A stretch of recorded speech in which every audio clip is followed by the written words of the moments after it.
Welcome to Founders Future, a podcast powered by Closers.io, where we dive into the journeys of innovative entrepreneurs and explore the road ahead of them and their companies. I'm your host, Olivia Salmons, and in each episode, we'll uncover the stories behind impactful ventures, the challenges faced along the way, and the strategies driving their future growth. Today, I'm very excited to be joined by Tracy Bauer, the founder of Lens on Luxury, an AI-powered marketing agency built specifically for luxury brands.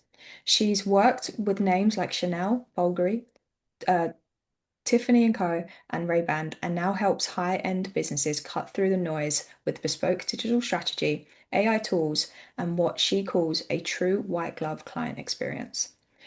Tracy knows luxury from the inside out. And just like the aesthetic, not just the aesthetic, but the psychology, the positioning, and what it actually takes to sell at the top end of the market. Tracy, welcome to Founders Future. Yeah, thank you for having me. So, Tracy, with all of my guests, I do actually like to start at the beginning. So, if you don't mind Mhm. briefly taking me back to what it was you was doing before you started up Lens on Luxury, and then from there, what was the motivation behind it? I studied chemical engineering, and midway through, I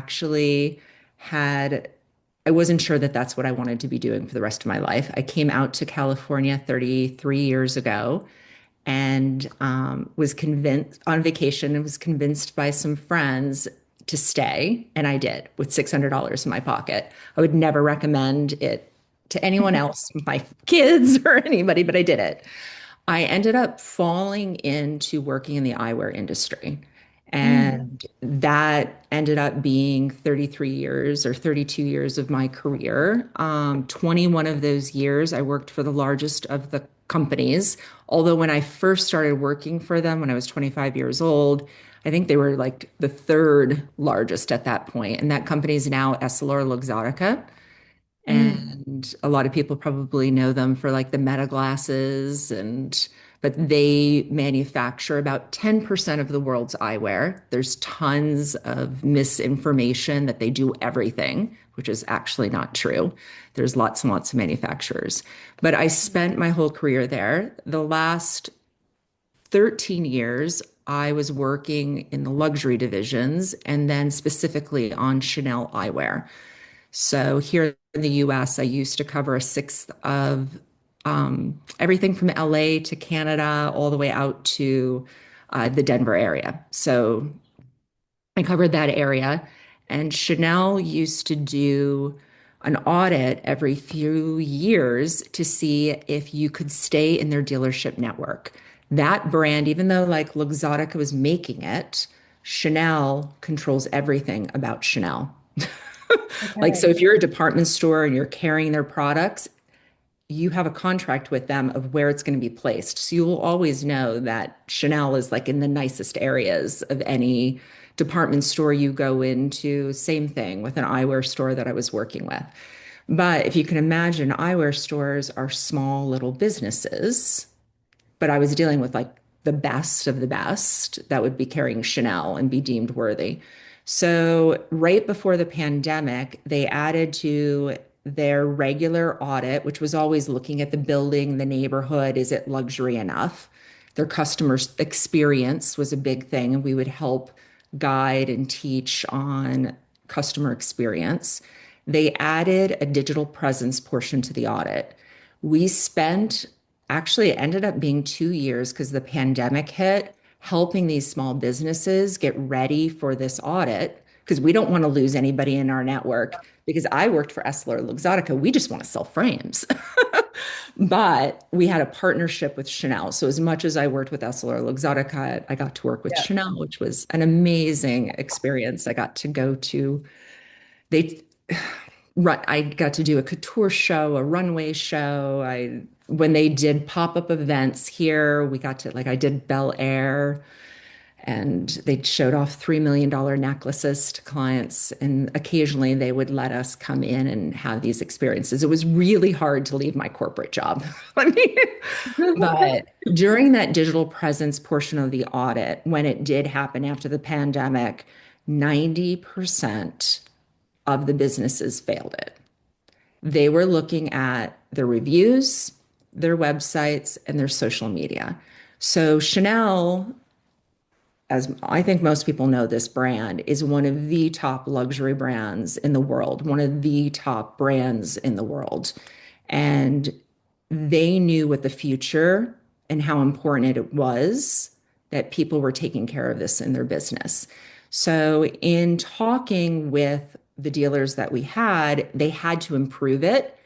And they might be working with, a lot of them weren't working with a marketing agency, but if they were working with a marketing agency, the marketing agencies were doing such horribly basic stuff. It wasn't personalized, it wasn't luxury, Yeah. it didn't have good Generic. storytelling, had very poor visuals. So, my kind of journey and what ended up happening is I'm a bit of a weird person. I'm also a big game player. I'm a tournament bridge player, which is one of the Olympic mind sports, chess, go, and bridge. And I was asked to go to the US trials. So there's about 2 million people play. I always tell people this 2 million people play bridge in North America, 130,000 of them are tournament bridge players. And when I got asked to go to the US trials, 60 people were going to the US trials to potentially represent the United States in world championships. And that year's world championships were going to be in Morocco. When I asked to go, my corporate company had just moved us from my month's vacation to this unlimited PTO. Do you know where this is going? I think so. Yeah. So I used to have a month's vacation. I think at that point of the year, I'd only taken maybe a year or a week and a half, and we're going into May. I talked to my director. I let her know that I have this amazing opportunity. And she kind of poo-pooed me and was like, I don't know if that's going to be fair to the rest of the team. So I ended up having to talk with HR over it because there was no way that I've just spent 20 years of my personal life working on this hobby, get to the be towards the top of the game, have this amazing opportunity and experience. It's like being able to go to the US track and field trials. And she was blocking me from it. So of course HR let me go. Plus, I I live in California. California has some of the strongest labor laws. It is one thing for a corporation to move you to unlimited PTO, but they could never take away what I already had before they made that move. Yeah. So they knew that I lived in California. They let me go. But on the second week, while I was there, the most exciting thing happened to me. We knocked off the former USA One team. And we were like a bumpkin team. I had never gone. We had a child prodigy on our team.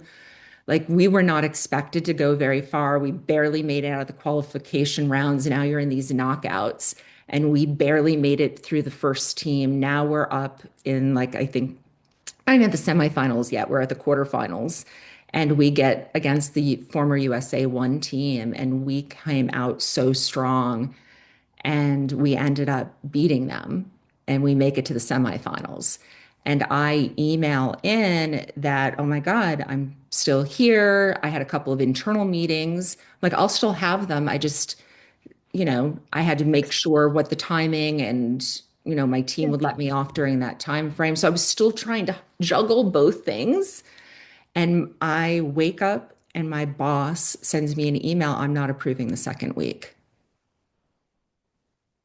And I take that, I shut my laptop, I went and did a 45-minute meditation. I went downstairs to play. I never said anything to my teammates. We had an amazing day of bridge and qualified and moved on. But when I shut that laptop, I made a decision. I didn't know what I was going to do, but I wasn't going to be here much longer. When a company is not taking care of you, you don't want to be there anymore. So going back to the Chanel thing, there was a need for small businesses to have somebody with luxury knowledge, storytelling knowledge to help them show up authentically online. So I started doing more and more research. I live here in the San Francisco Bay Area. I was also working on a side project of the rebranding of Bridge and what that might be. So I have a whole channel called Bridge Unleashed and crossed all of the social channels, and I make a lot of content with that. And during that process, I found a company called HighLevel, which is one of the big CRMs. And while I was still in my corporate job, I got an account there. I started building it out. I started talking to the doctors that I worked with. What were their pain points? What were the price points? And I just started to build everything out. And exactly 1 year later, from when she told me she wasn't going to let me, approve that Yeah. second week, they still paid me that week. But I quit. So Yeah. yeah, and I started my And company. I love it. And that's where And it I all started. didn't know exactly what it would look like and where it would go. And it was, that first year's throwing spaghetti at the wall, right? And lots of lessons that are learned. But yeah, I tried to align myself with people that were doing it right so I could learn from their mistakes and not make as many personally. What an incredible story. Obviously, I understand for leaving. If it was my hobby as well, I would have done exactly the same thing. As you say, not respecting your people that work for you, especially the work that you've done for them and the time that you spent at the company as well. You could Yeah, have I at least look a back, little bit I more made that company, I think it was $35 million. dollars. crazy. So, yeah, I mean, Yeah. yeah, At least they paid you for the week, which is mental in my mind. I was on salary. Yeah. Salary plus, I was sales and a lot of commission. And yeah, I mean, I was still working that whole week. Like I just Yeah. never took time off. So the Crazy. type of role I had in corporate was very entrepreneurish because I was an outside sales rep.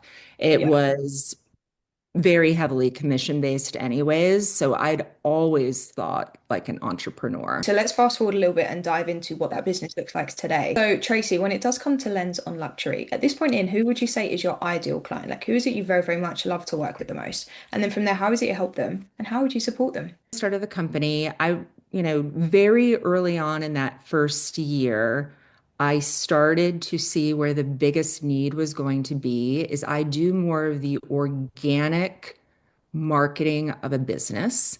Okay. And because I was such an AI front runner, I understood that answer engine optimization was coming well before it's everywhere now. It's everywhere now.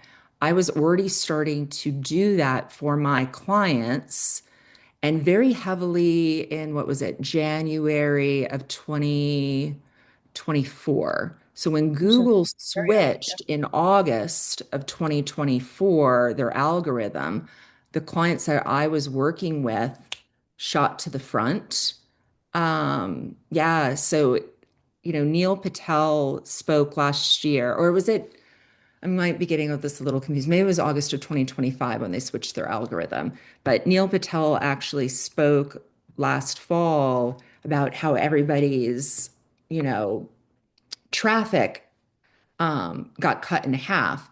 My clients doubled instead. Yeah. And it's because they moved to the AI overview and they were being cited in the AI overview. And everything that I talk about is the 5 gears of visibility. So you have to have all five of those gears working, and that's kind of what we do. So all of these small businesses, websites, and large businesses have to all be rebuilt so that they're answering the questions that consumers are going to be asking. You need to be putting all of that schema markup. You need to be putting strong FAQs on all of the pages. So that all needs to be rebuilt. So that's one of the things that we do. And we're constantly building out service pages and blogs to keep doing that. Social media is 50% of my company and I do a lot of coaching to entrepreneurs and especially in the high level community, CRM. Um, I work with one of the companies there and I do social media and AI tool coaching for them. And I try to explain to everyone, first off, we have a CRM that makes it so easy to make content and push it across all channels. Nice. And technology makes this so easy nowadays. You do not want to just be on one channel. An entrepreneur does not have to make themselves crazy and optimize for each one of those channels, like a Gary Vee that has a massive team and can do that. You know, if you're a big company, you want to have channel specific people that are optimizing for each channel. But a small business, pick your whatever that is, your biggest growth, your biggest, where most of your customers are going to be, optimize for that channel, but still push it across to everything. AEO that really signals when you're at Facebook and Instagram and LinkedIn and TikTok and YouTube. Google's owned by YouTube. July 10th of last year, Instagram's algorithm opened up. So Google can scan that now. TikTok's algorithm is also opened up right now. You know, the blogs, I've been doing a lot of content around this too. The blogs we write for our websites are written for AI to be able to scan. But Beautiful. I've been doing a lot of coaching around, I don't know, do you have a Substack, Olivia? I don't have a Substack, but I do know what a Substack is. Okay. So a lot of people are being very drawn into Substack now, and a lot of people are calling it the old Facebook, right? Go off to Substack and write for humans, right? Awesome. You can repurpose what you're doing over in Substack and go put it over onto your website or Yeah. stuff. But utilize AI, make sure what your blogs are very well optimized for AEO and for the AI agents. But the biggest thing is if people don't understand what we're talking about, is within the next year or two, if an agent can't, we're all going to have personal agents. Like I have a personal agent, and Olivia and I had talked about this earlier before we started this, that my agent actually prepped me for the call and did research on you guys and all of that. But we're all going to have software that knows us personally, and it's scanning the web to recommend things to us. And if Yeah. those businesses are not showing up to the agentic world we're moving into, they're going to slowly die off. And this Yeah. is the thing is if you feel like your business is slow, you need to look at what you're doing marketing wise. The other gears that are important are also going to be reviews with Google and optimizing your Google business profile, right? Yeah. So we do those five things. What is working well for you at the moment and just trying to find those right people to work with? A lot of things have been kind of referral based Okay. and a lot right at, attracting people to me at this point. And again, I told you 50% of what we do is social media. Yeah. 45% of all new leads for businesses are coming through social media channels. So even those heavy B2B type businesses that feel they don't need it, they do 100%. need it. They do need it. The people that are going to make the decisions on what the next thing, they might see your stuff on social and then go search it out deeper later on during their Yeah. workday. No, I could. So, a lot of stuff has been coming through those types of channels. And then we were talking kind of where my pivot or where I might be going into the future. So I started doing AI imagery stuff 3.5, 4 years ago, and very early in that. And then as all of the AI video makers came out, I was at the forefront of that as well. And my AI video and storytelling, I do a lot of storytelling, and my background with Chanel, very much about storytelling. And I create video series for different things that I work on. Awesome. Um, One of the big contract that I got earlier this year was I actually made an AI video series for another marketing agency. Blackstone Consulting knows them and reached out to them because they were in the middle of a project and they needed somebody to make an AI video. And she's like, I don't do it, but a partner of mine does that. And that's where I'm moving more and more into. So I get brought in as this outside partner because I have a Beautiful. team of video editors and we will make videos. So I've made videos for pharmaceutical companies, Yeah, more and more bigger companies. Like, I don't know if are you doing long form content or short form? Like, is there So the this video? is, yeah, so it's really, again, I have a contract right now and I'm doing an 8-minute long form video. And it's so Awesome. funny is all of the AI, and it's very meta. It's the history of AI for this semiconductor company, and then how their products are based in this whole big AI world because they have embedded chips that for embedded Really? AI products. So, That's but we're interesting. making this 8-minute long video, and all of this stuff and the frameworks as I'm working on this project are like wanting to break it up into small bite type pieces. So the consultant that has hired me and brought me in, I've asked him, I was like, so are we, you need to be thinking about this. And he's like, no, that's not on our roadmap. And that's because the consultant, I don't think, understands the value of that. And as you guys, as a whole company, you understand the value. You take a long form piece of content and you make a flywheel of Yeah. content around it.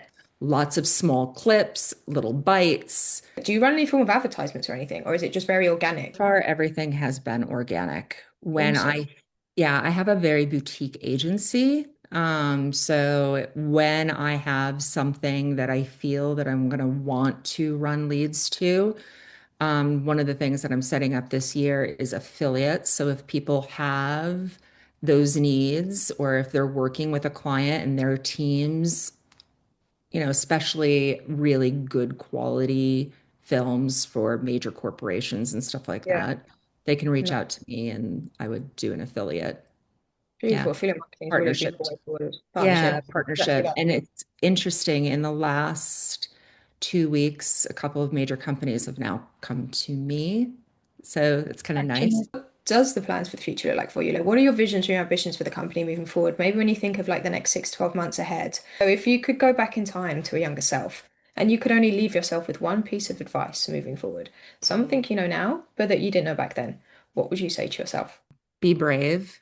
Say yes. Yeah, So, say yes. Tracy, what a great way to end the podcast. Thank you so much for joining me today and for sharing your incredible journey and insight with us.